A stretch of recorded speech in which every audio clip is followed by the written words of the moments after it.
Filipenses 1, nós vamos pegar o verso 21.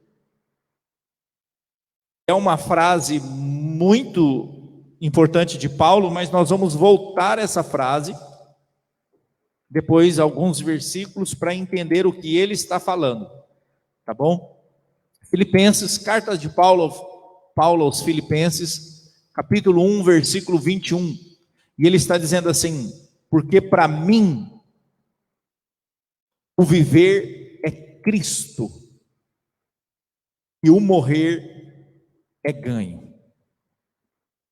Vou dizer de novo: porque para mim o viver é Cristo e o morrer é ganho.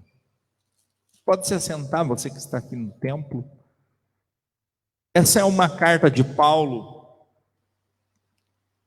aonde Paulo está em prisão, e por ele estar preso, ele sofre com alguns problemas por estar preso, e a partir daí ele começa a falar sobre o amor de Deus, e é sobre isso que nós vamos falar nessa noite. Filipenses 1, 21 nos demonstra um Paulo desapegado de situações e de circunstâncias, e um Paulo certo daquilo que ele crê. E hoje, praticamente, quando eu estava preparando a palavra à tarde, eu estava pensando sobre essa questão de existir. E me veio na hora a frase de um grande pensador cristão, C.S. Lewis, que ele fala assim: olha, se você não sabe o real propósito da sua vida, a única coisa que você faz é existir. Se você não entende qual é o real propósito da sua vida, a única coisa que você vai fazer é existir. Essa é uma frase que nos tenta orientar a ideia de propósito. Qual que é o meu propósito com Deus? Quais são as minhas certezas em Deus? Quais são as minhas angústias de existência? E justamente isso eu fiquei pensando nessa tarde sobre essa ideia filosófica entre criacionismo, evolucionismo, como se tem essa divisão do mundo que se dá hoje nós estamos aqui, ó. Mas se você parar para entender por que nós estamos aqui, filosoficamente falando, é algo complexo e é algo que talvez muitas pessoas não pararam para pensar. Olha, você vai ler que nós, para alguns, somos frutos do acaso. Sabe por que você existe? Por acaso. Essa é a visão evolucionista.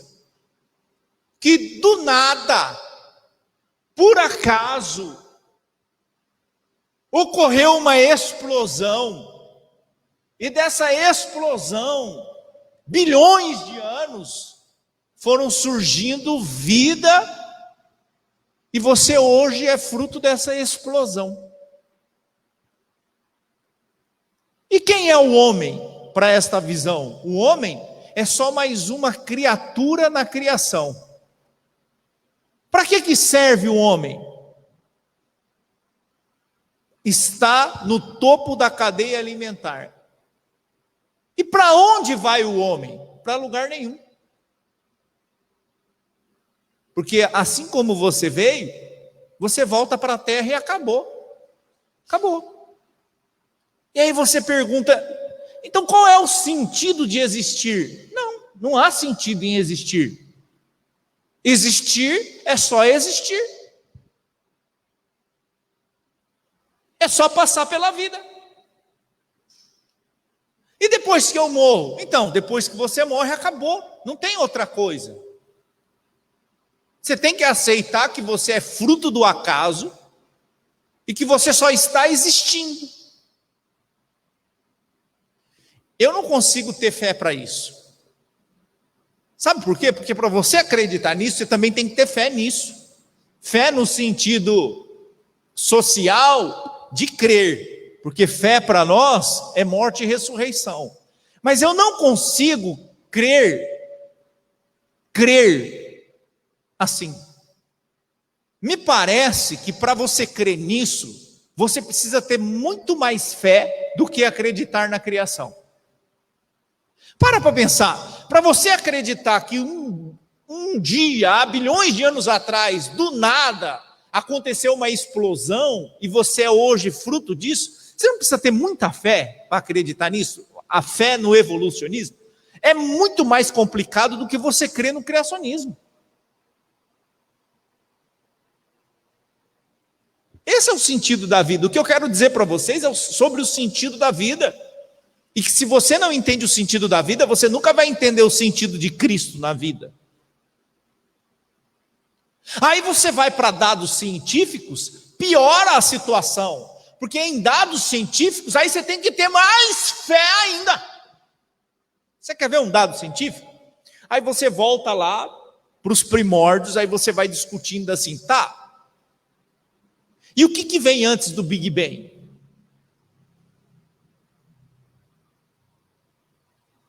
Ninguém sabe dizer. A única evidência que se tem é sobre matéria escura. Antes do Big Bang tem matéria escura. E o que tem em matéria escura?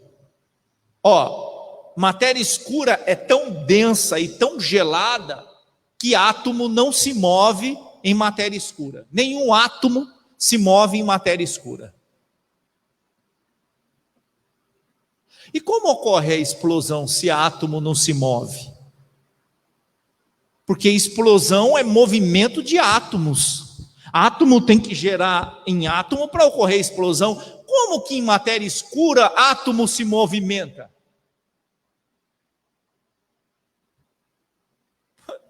Aí você tem que ter mais fé ainda para você acreditar que você veio do nada. Para perceber. É um absurdo sobre outro absurdo, sobre outro absurdo, que as pessoas dizem, mas existem evidências.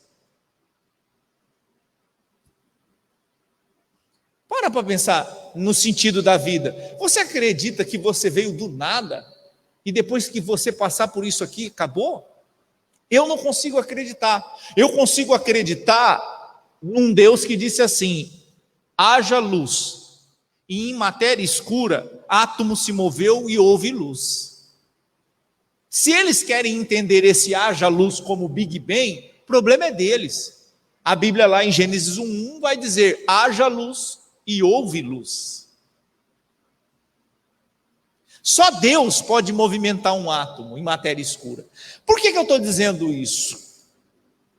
Porque tem um filósofo famoso, o nome dele é Sartre, só que ele é ateu, e ele diz que Deus não existe. E que Deus é uma criação social do homem, para responder às angústias que o homem não sabe responder. Que o homem criou uma ideia de Deus para justificar as suas angústias. E tudo isso vai sendo criado e colocado na cabeça das pessoas, e tem muita gente que também acredita nisso. Tudo bem acreditar nisso. Porque se para você faz sentido, pro cristianismo não faz. Mas o que isso tem a ver com o cristianismo? E o que isso tem a ver com a minha vinda aqui nessa noite? Tudo. Por quê? Porque se Deus não existe, eu só existo. Se Deus não existe, nós só existimos. Então, se nós só existimos, a nossa vida é baseada em uma filosofia ou um sistema social.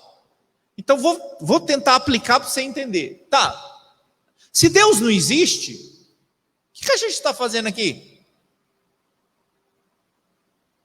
Cumprindo uma função social vazia. É isso? Mas se Deus existe,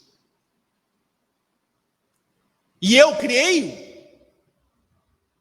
logo eu tenho que ter um equilíbrio então entre aquilo que é social e aquilo que é espiritual. Se Deus existe e eu creio nele, eu tenho que aprender a equilibrar o social com o espiritual. Por que o senhor está dizendo isso? Porque tem muita gente hoje que crê em Deus, entre aspas, mas não pratica. Eu sou um cristão não praticante. E um cristão não praticante se torna assim porque está confuso. Confuso entre a ideia de quem é Deus, de quem Ele é, e por que deixou de praticar. Eu estou tentando dizer algo assim, no começo está bem filosófico, mas é para você entender que se Deus existe, e eu digo que creio, por que vivo como se não cresce? É isso que a gente tem que entender. Porque no momento em que eu falo assim, não, eu acreditei que Deus existe. Vamos entender então, eu não sou um evolucionista, não acredito que um homem vem de um ancestral comum do macaco, acredito que tudo foi criado e cada espécie foi criada, acredito então num criador.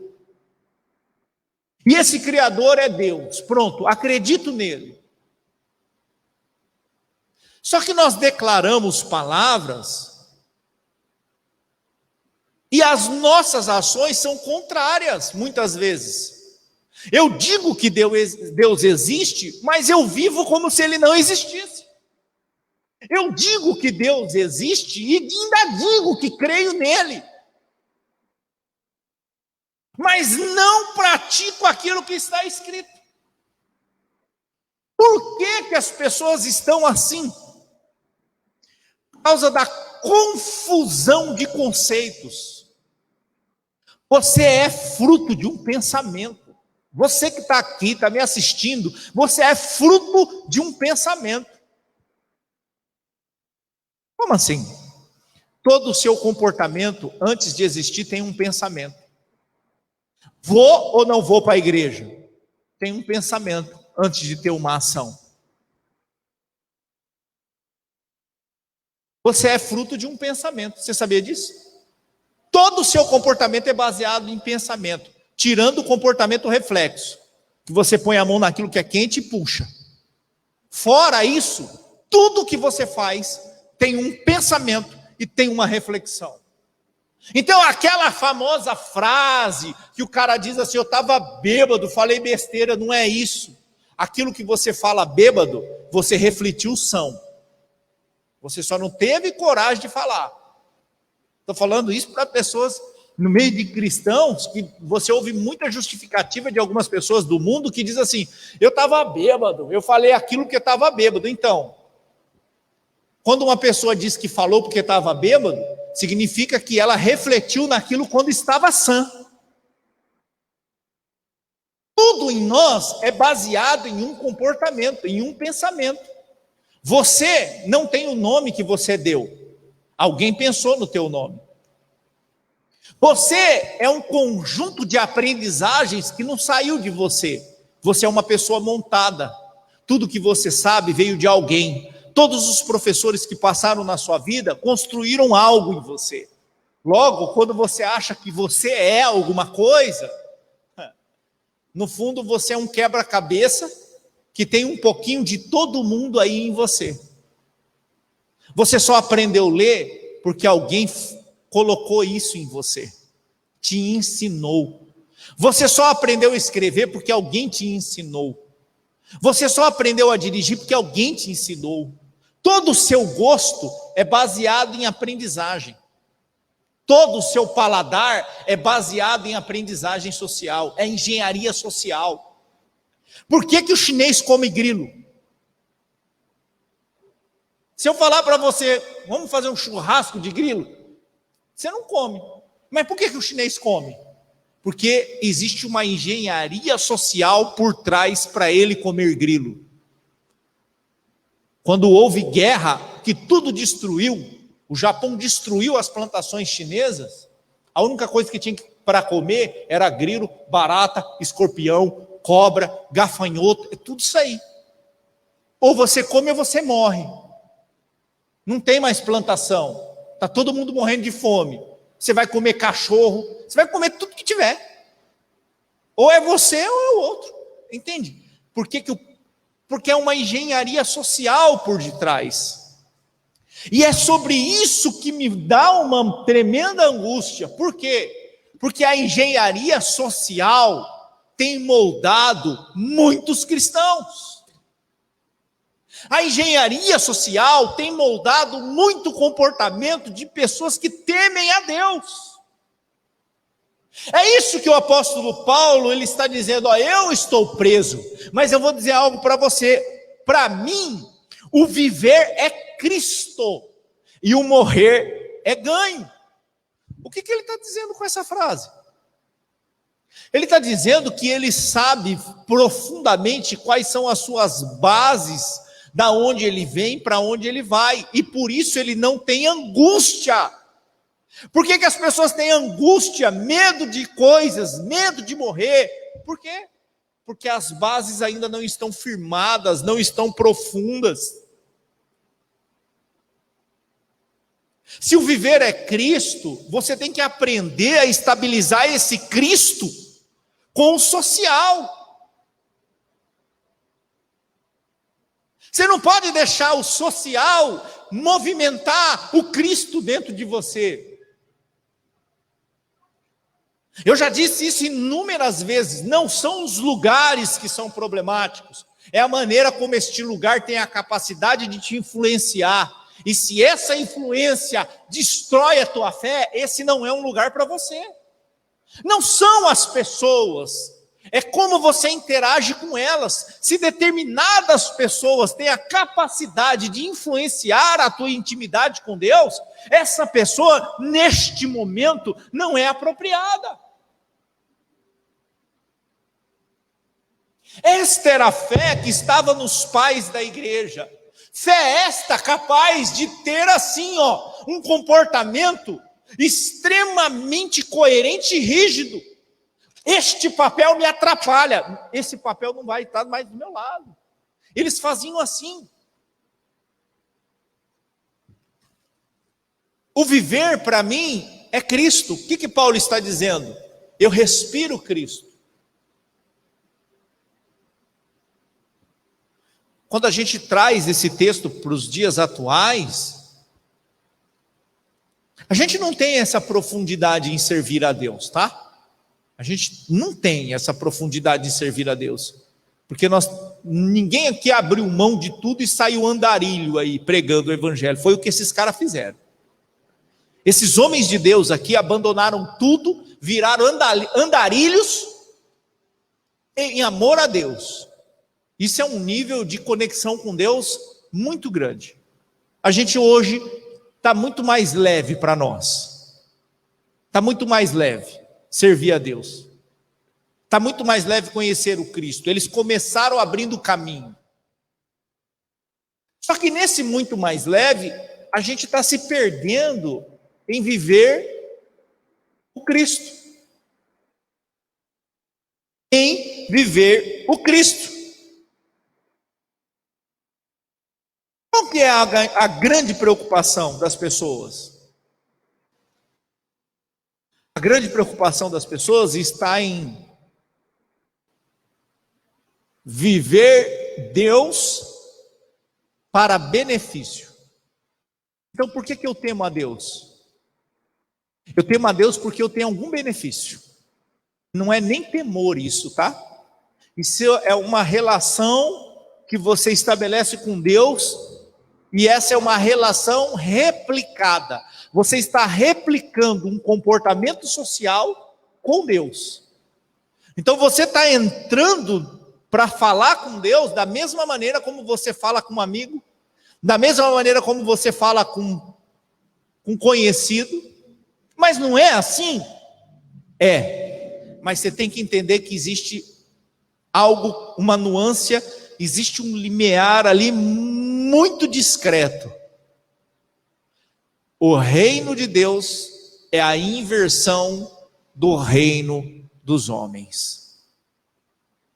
A Bíblia diz que o maior no reino de Deus é o menor. O maior lá fora é aquele que tem mais. Aqui dentro é aquele que é capaz de abrir mão de tudo. Olha que doido. O maior lá fora é aquele que está sentado à mesa. O maior aqui no reino, vamos dizer aqui, vamos tipificar esse lugar. O maior aqui dentro é aquele que serve. O maior não é aquele que se apresenta como cabeça. O maior é aquele que está lavando pés. É por isso que quando Jesus foi lavar o pé de Pedro, o Pedro puxou o pé e disse: o meu não. Meu, você é o Cristo. Jesus olhou e disse para ele: se eu não lavar o teu pé, você não tem parte comigo no reino de Deus. Então vamos lá, então lava. Botou o pé para lavar. E aí Jesus olhou para ele e disse assim: Pedro, o que eu faço agora não entendes tu, mas entenderás depois. Cristo estava mostrando que o servir é mais importante do que o desfrutar. Era isso que Cristo estava mostrando para eles. E aí, isso tudo que é existencial na nossa vida, será que eu vim do quê? Vai gerar uma salada de fruta na cabeça de muitos cristãos. E aí você vai ver cristão lendo horóscopo. Você vai ver cristão, metade dele é cristão, outra metade é espírita. Porque ele fala em reencarnação. Ele diz assim: eu creio em Deus, mas na outra vida eu acho que eu fui um bicho preguiça. Eu creio em Deus, mas acho que queria entender minhas outras vidas. A fé, ela está tão dividida que o diabo conseguiu o que queria, que é trazer confusão e destruir a identidade cristã em mim e em você. Em muita gente está assim. Ele trabalha para isso. Se tu és o filho de Deus, não é a primeira tentação do deserto? É a primeira coisa que ele tenta destruir em você, a identidade cristã. Porque se ele destrói a identidade cristã, ele faz o que ele quiser com você. Quando Paulo diz assim: o viver para mim é Cristo, ele está dizendo: a minha identidade foi forjada em Cristo. É por isso que Filipenses, quer ver como ele fala, como ele teve que forjar a identidade dele? Filipenses capítulo 3, versículo 5. Ele vai dizer quem ele é, para depois dizer quem ele se tornou. Filipenses capítulo 3, versículo 5. Ele vai dizer assim: circuncidado ao 8º dia, da linhagem de Israel, da tribo de Benjamim, hebreu de hebreus, segundo a lei, eu fui fariseu, uma classe muito importante, segundo o zelo, perseguidor da igreja, segundo a justiça que há na lei, irrepreensível. segundo a justiça que há na lei, irrepreensível. Mas o que para mim era ganho, reputei-o por perda por Cristo. Verso 8. Na verdade, tenho também por perda todas as coisas, pela excelência do conhecimento de Cristo Jesus, meu Senhor, pelo qual sofri a perda de todas essas coisas, e considero como esterco, na minha Bíblia está escrito, esterco, para que possa ganhar a Cristo. Você sabe o que ele está dizendo? Ele está dizendo assim, eu tive que desfazer toda a minha identidade social e religiosa. Eu tive que me desconstruir para conhecer a Cristo, para a excelência do conhecimento de Cristo. Olha o que ele está dizendo, eu tive que abrir mão de toda a minha trajetória, da minha pompa, eu tive que abrir mão dos meus cargos, eu tive que abrir mão de quem eu sou ou de quem era, porque tudo isso era uma construção social, mas eu abri mão para conhecimento de Cristo. Ele está dizendo que ele foi reconstruído em Cristo. E você sabe o que é isso? Isso é um caminho bem dificultoso para quem não quer. Porque você lê na Bíblia assim, ó. Na Bíblia está dizendo que não existe reencarnação. A Bíblia está dizendo que existe ressurreição. Aí você ou acredita na Bíblia ou não acredita na Bíblia. Se você acreditar na Bíblia, você tem que descartar automaticamente a ideia de reencarnação. E acreditar imediatamente na ideia de ressurreição. É diferente, hein? Reencarnar é encarnar em outro corpo.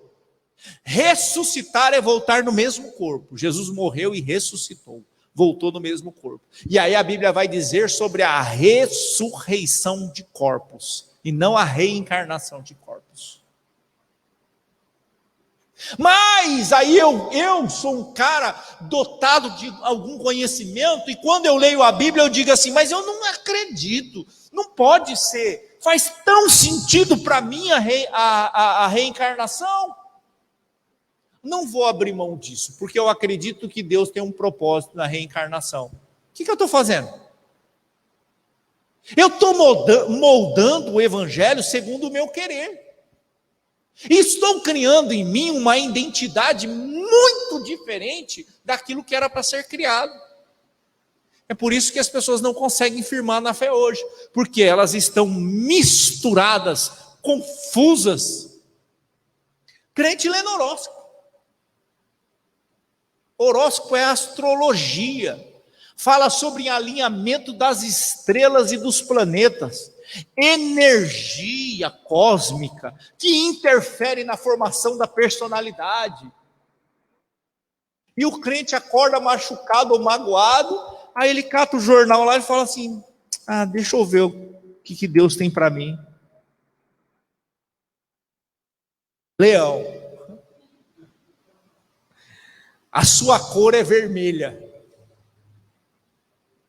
Olha, eu falo igualzinho. Você vai ver, pastor, você lê horóscopo. Não é na rádio, quando eu ligo, tem uma hora que fala assim, momento. Como que é? Momento do horóscopo. Aí fala assim, Leão, a sua cor é vermelha. Grandes problemas você vai enfrentar. Mas você vai superar. Cuidado com a área amorosa. Pode te comprometer. O que eu estou falando, gente? Eu estou igual os profetas que tem nas igrejas evangélicas. Querido, você aí, você. Deus manda dizer que o seu problema vai ser resolvido. Quem não tem problema aqui, pelo amor de Deus, quem não tem problema, atire a primeira pedra. Quem não tem problema? Todo mundo tem problema. Aí fica esses profetas do óbvio, dizendo assim, o diabo está furioso, hein? Mas fica em paz, irmão. Deus está entrando para dar vitória. Que modo do diabo é bonzinho? Tem modo anjo celestial? Não tem mais. Ele já caiu, perdeu a glória. Não tem diabo bonzinho. O diabo sempre está furioso. E que ele luta contra o cristão, está escrito na Bíblia. E a Bíblia diz que você já é mais que vencedor. Aí fica esses profetas do óbvio. Eu vejo Deus entrando com vitória na sua vida. Ué, a Bíblia diz. A Bíblia diz que se tu creres, tudo é possível àquele que crê. Você não precisa do óbvio. Aí fica esses grandes profetas do óbvio, confundindo pessoas. Mas por que as pessoas estão adoecidas? Porque elas não se esvaziaram, como o apóstolo Paulo está dizendo. Olha, uma caminhada com Deus é assim. Tudo que você sabe até hoje, pode colocar de lado. Tudo que você vai entender disso aqui é o que importa. E eu estou dizendo de Novo Testamento, viu? Para quem nunca leu a Bíblia. É o Novo Testamento que rege a espiritualidade hoje. Tudo que está no Novo, leia e leva a sério. É isso.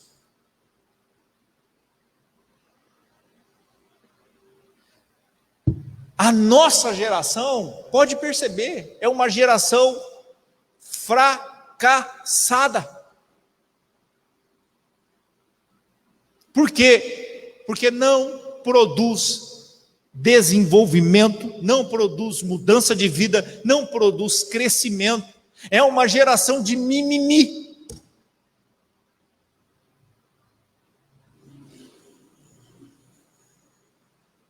Eu não vou mais naquela igreja, porque o pastor deixou de usar camisa e está usando camiseta. Não vou mais não. Eu não vou mais naquela igreja, porque o irmão fulano de tal pediu para eu levantar do meu lugar. Quem é ele? Uma geração fraca. Uma geração que você tem que ficar carregando. Quando você solta, morre.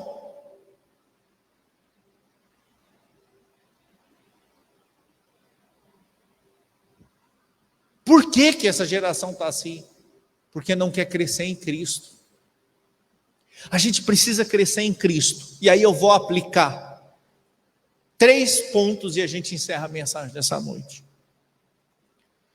Quais prejuízos eu tenho por servir a Deus? Quais? Eu quero que você faça essa pergunta para você e seja sincero. Quais prejuízos você tem em servir a Deus?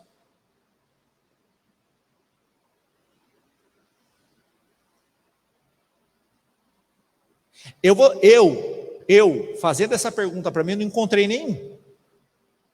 Nenhum, estou sendo sincero para você. Eu não encontrei prejuízo nenhum em servir a Deus.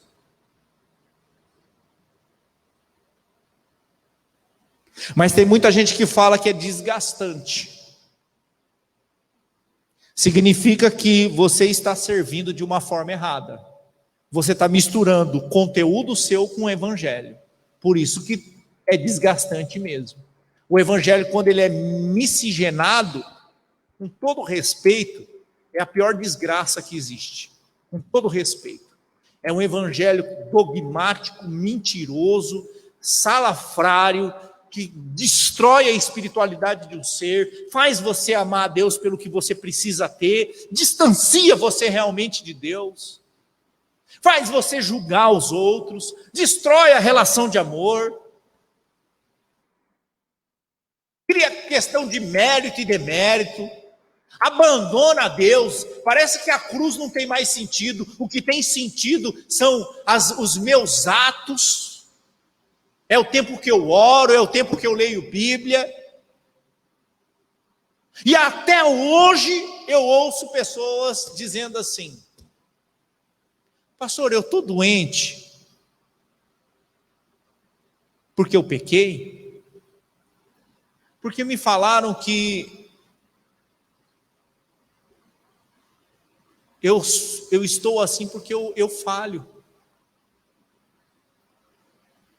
Tem gente que é profeta do caos, que condiciona pecado a doença. Está com febre?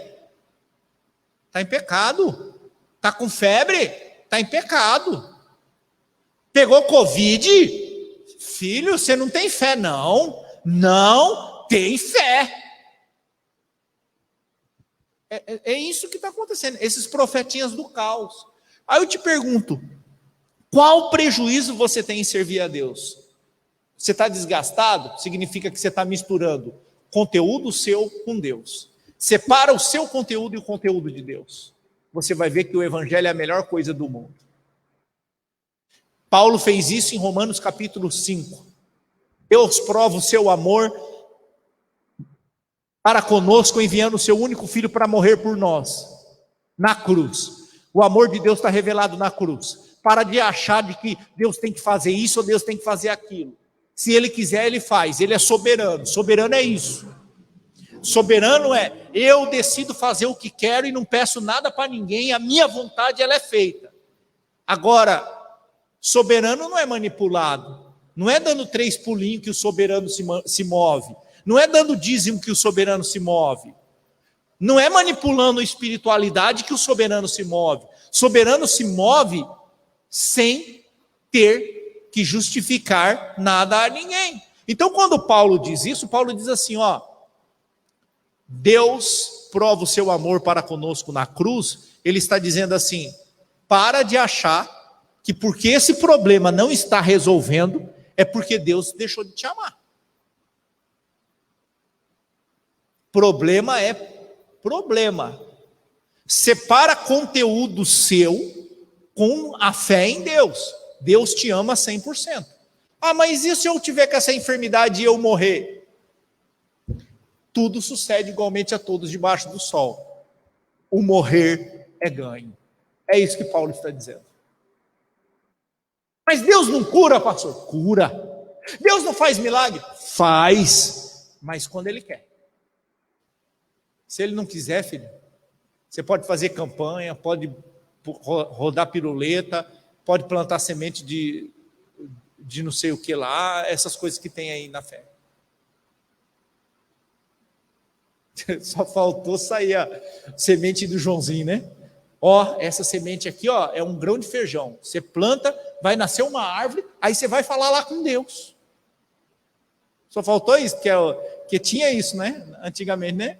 Os 3, a história do grão de feijão, plantava, aí subia, você subia na árvore, chegava lá, tinha os gigantes no castelo, né? Assim? Só faltou esses caras lançar esse negócio. Fale direto com Deus. Semente que planta e te leva lá para cima. Quais prejuízos eu tenho? Nenhum. Se você olhar para a fé cristã, nenhum. Segunda lição, quais ganhos então eu tenho? É aqui que eu quero alinhar a igreja. Quais ganhos eu tenho em andar com Cristo? Eu quero que você comece a pensar. Se você começar a pensar agora, você vai entender quais ganhos você tem. Aí eu vou ler os ganhos que realmente você precisa ter. Aí nós vamos alinhar a expectativa. Que ganho você tem em andar com Cristo? Pensa. Eu pensei. Quais ganhos eu tenho em andar com Cristo? Primeiro, topo de tudo, vida eterna.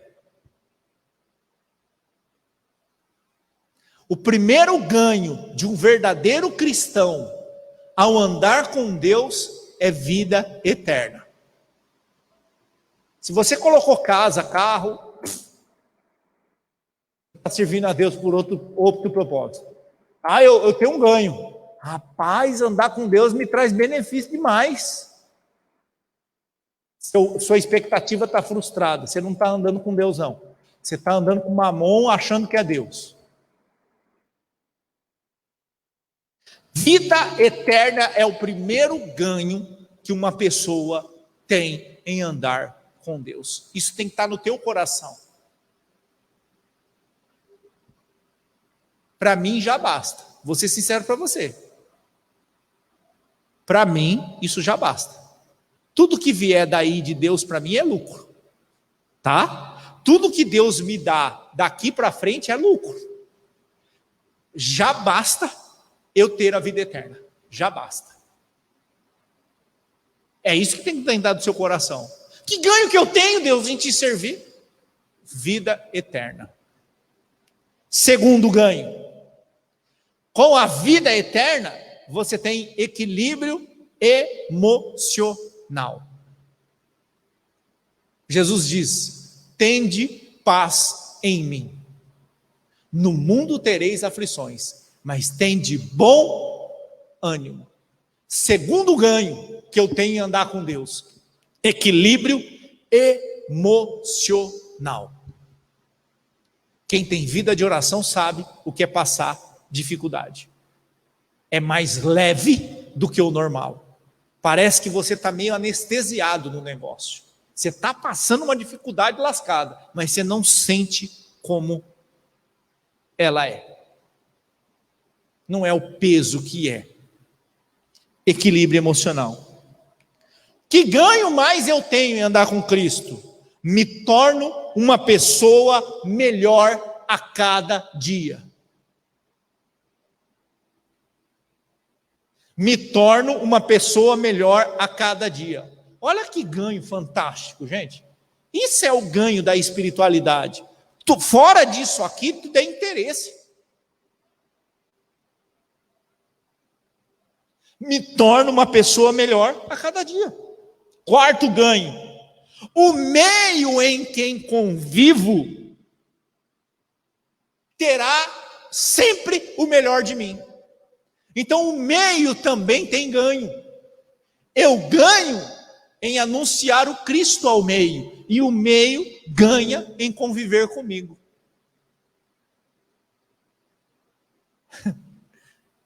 As pessoas ganham o quê em conviver com você?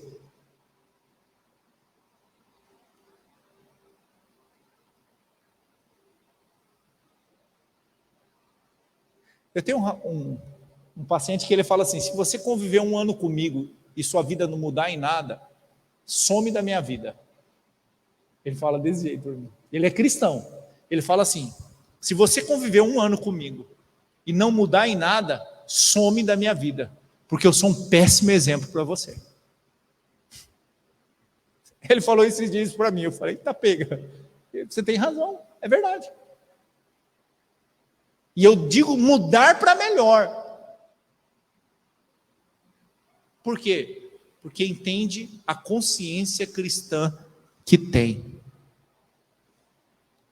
Isso são os ganhos. Eu coloquei 4 ganhos que poderiam ser excelentes campanhas. Campanha vida eterna. Venha para a igreja para ter vida eterna. Campanha equilíbrio emocional. Vamos conhecer como nos portar diante dos nossos agressores e diante da dificuldade social. Campanha se torne melhor a cada dia.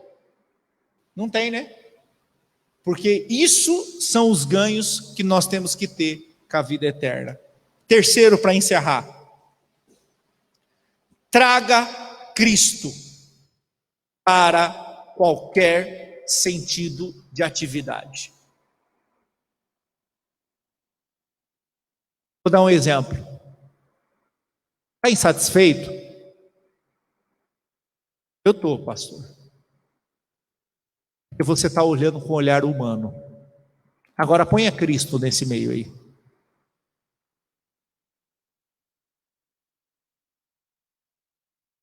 Satisfação derrete.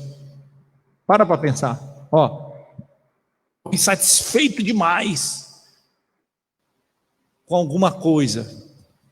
Estou insatisfeito com a igreja. Ponha Cristo no meio. Você vai parar de olhar para a igreja e vai olhar para si. É fantástico isso. É igual aquela história da moça que chegou e disse assim: pastor, eu vou sair da igreja. E ele disse: mas por quê? Ela falou assim: aqui só tem problema, fofoqueiro, mentiroso, pessoa que maltrata. Eu achei que aqui era um lugar de pessoas perfeitas. Não gosto disso, não gosto daquilo. Aqui é esse problema. O pastor falou assim, então, vou fazer um desafio. Eu quero que você pegue um copo d'água, encha ele até o topo e dê 3 voltas na igreja, sem derrubar uma gota, hein, irmã? Se você conseguir fazer isso, você pode sair da igreja. Ela encheu o copo e saiu assim, ó. Vou sair da igreja. Ele está achando o quê? Vou? Está achando que eu não consigo fazer isso? Quando ela terminou as 3 voltas, e disse, aí pastor, não derrubei nada, vou sair da igreja. Ele disse, não, vem aqui antes, quero falar com você. Quando você estava dando as 3 voltas, você encontrou algum fofoqueiro? Não. Você achou algum mentiroso no meio do caminho? Não. Você encontrou algum problema na igreja? Não.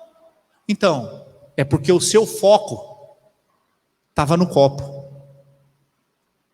Sabe por que você está desse jeito? É porque você tirou os olhos de Cristo. O seu foco não está mais em Cristo. Pelo seu foco não estar em Cristo, o seu foco vai estar nas coisas. Aí você vai encontrar o fofoqueiro, o mentiroso, o arrogante, o preguiçoso, o folgado, porque você está focando aonde?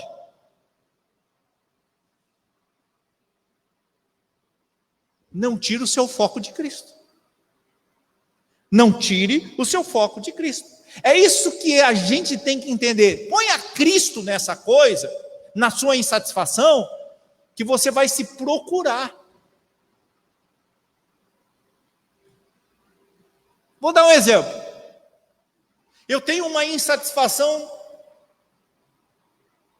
com fulano.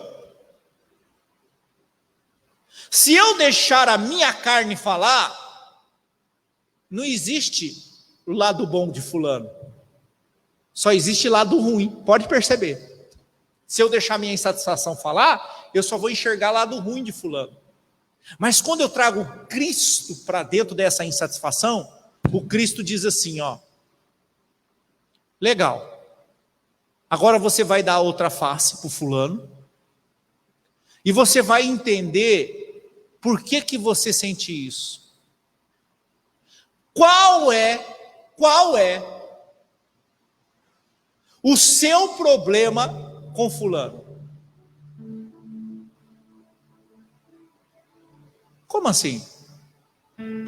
Qual é a sua parcela de culpa dentro dessa angústia com fulano?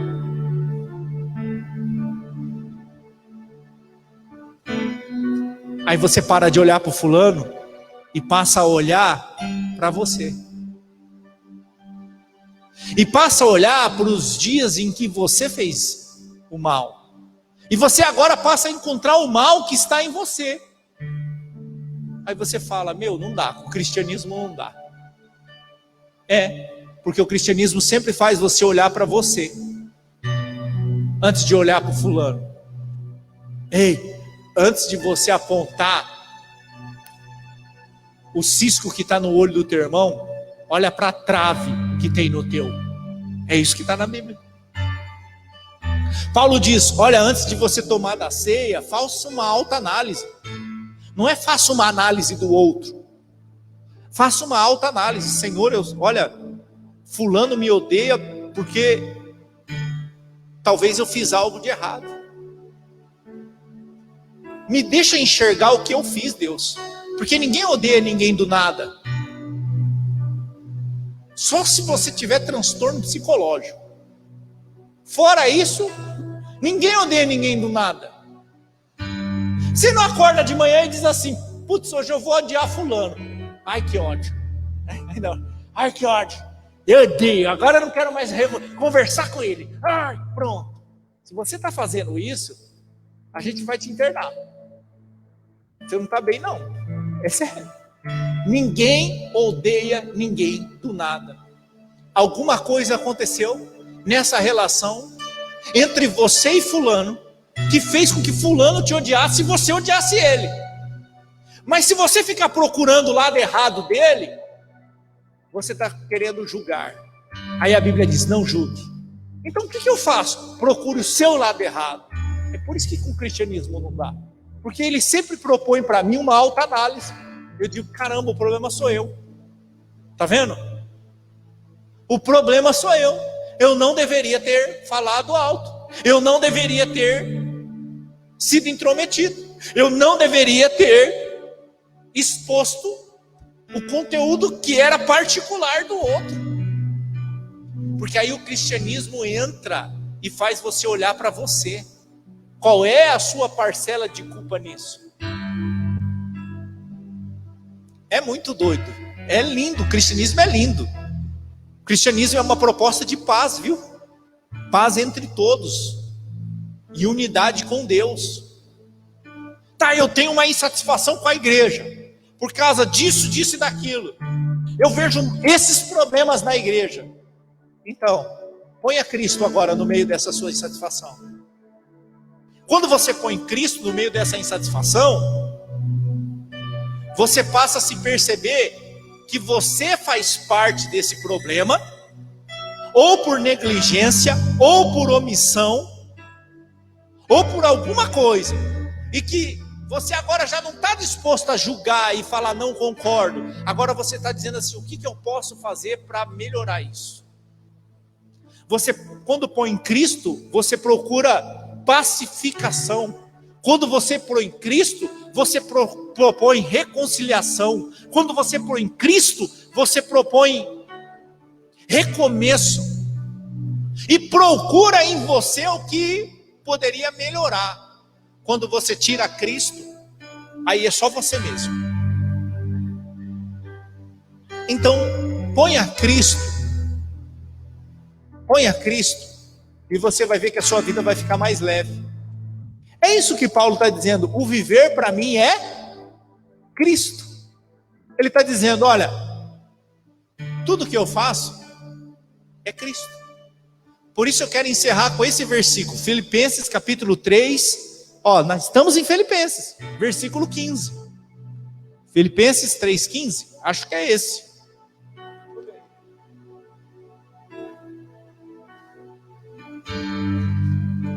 Não, deixa eu pegar ele aqui. Não é Filipenses 3,15.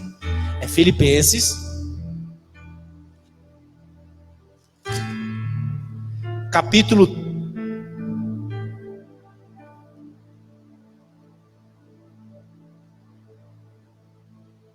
3, versículo 12.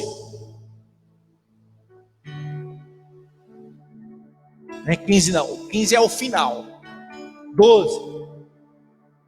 Eu não julgo que já tenha alcançado, ou que seja perfeito, mas prossigo para alcançar aquilo para qual fui também preso por amor a Cristo.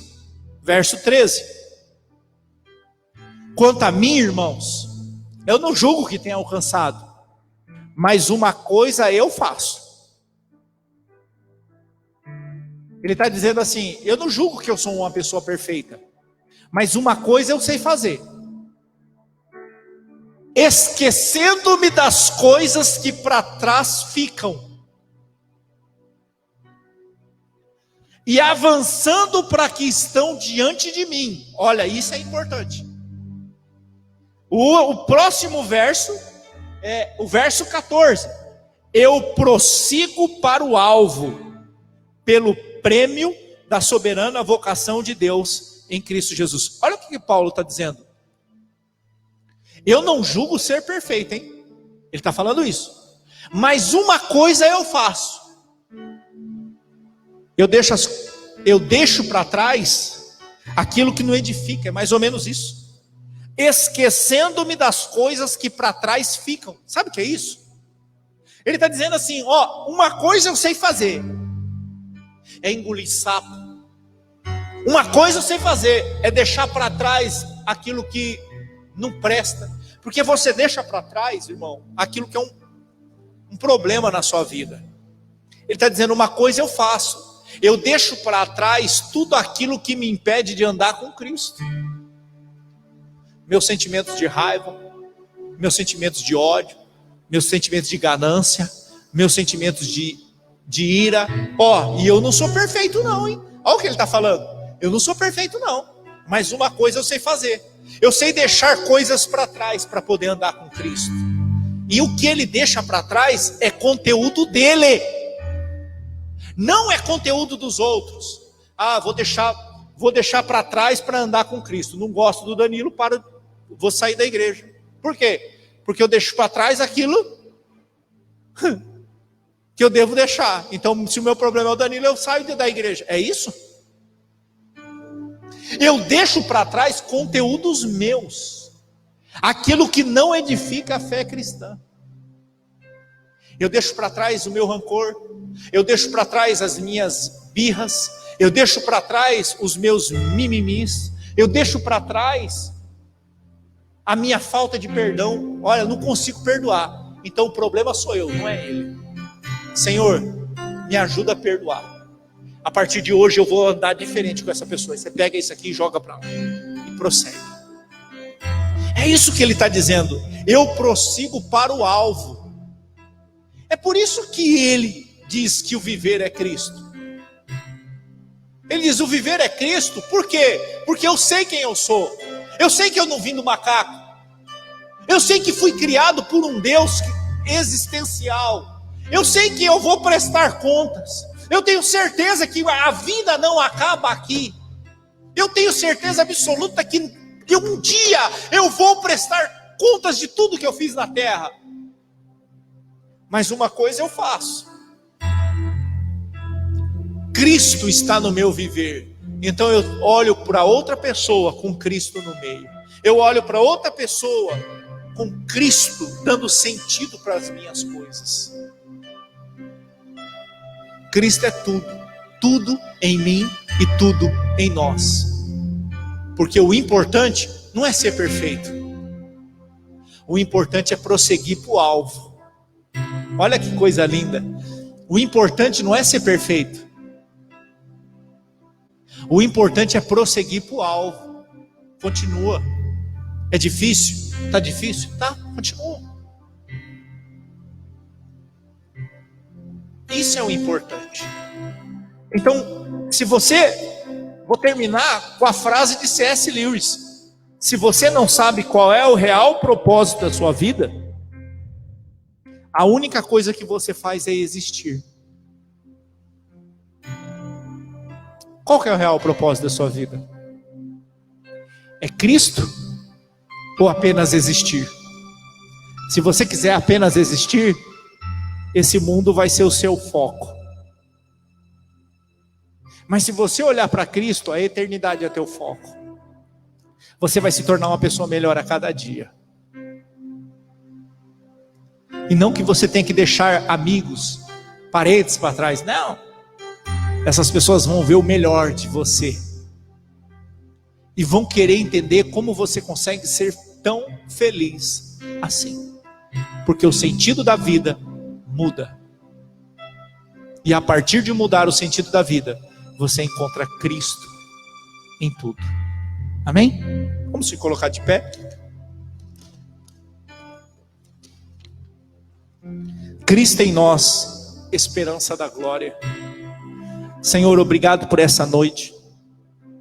Obrigado porque nós podemos ouvir dessa palavra, entender essa palavra, compreender a tua vontade. Que os meus conteúdos se esvaziem diante dos teus conteúdos. Os meus conteúdos não são mais importantes. O Senhor é importante. Tenha misericórdia de nós. Tenha misericórdia dos nossos erros. Tenha misericórdia dos nossos pecados.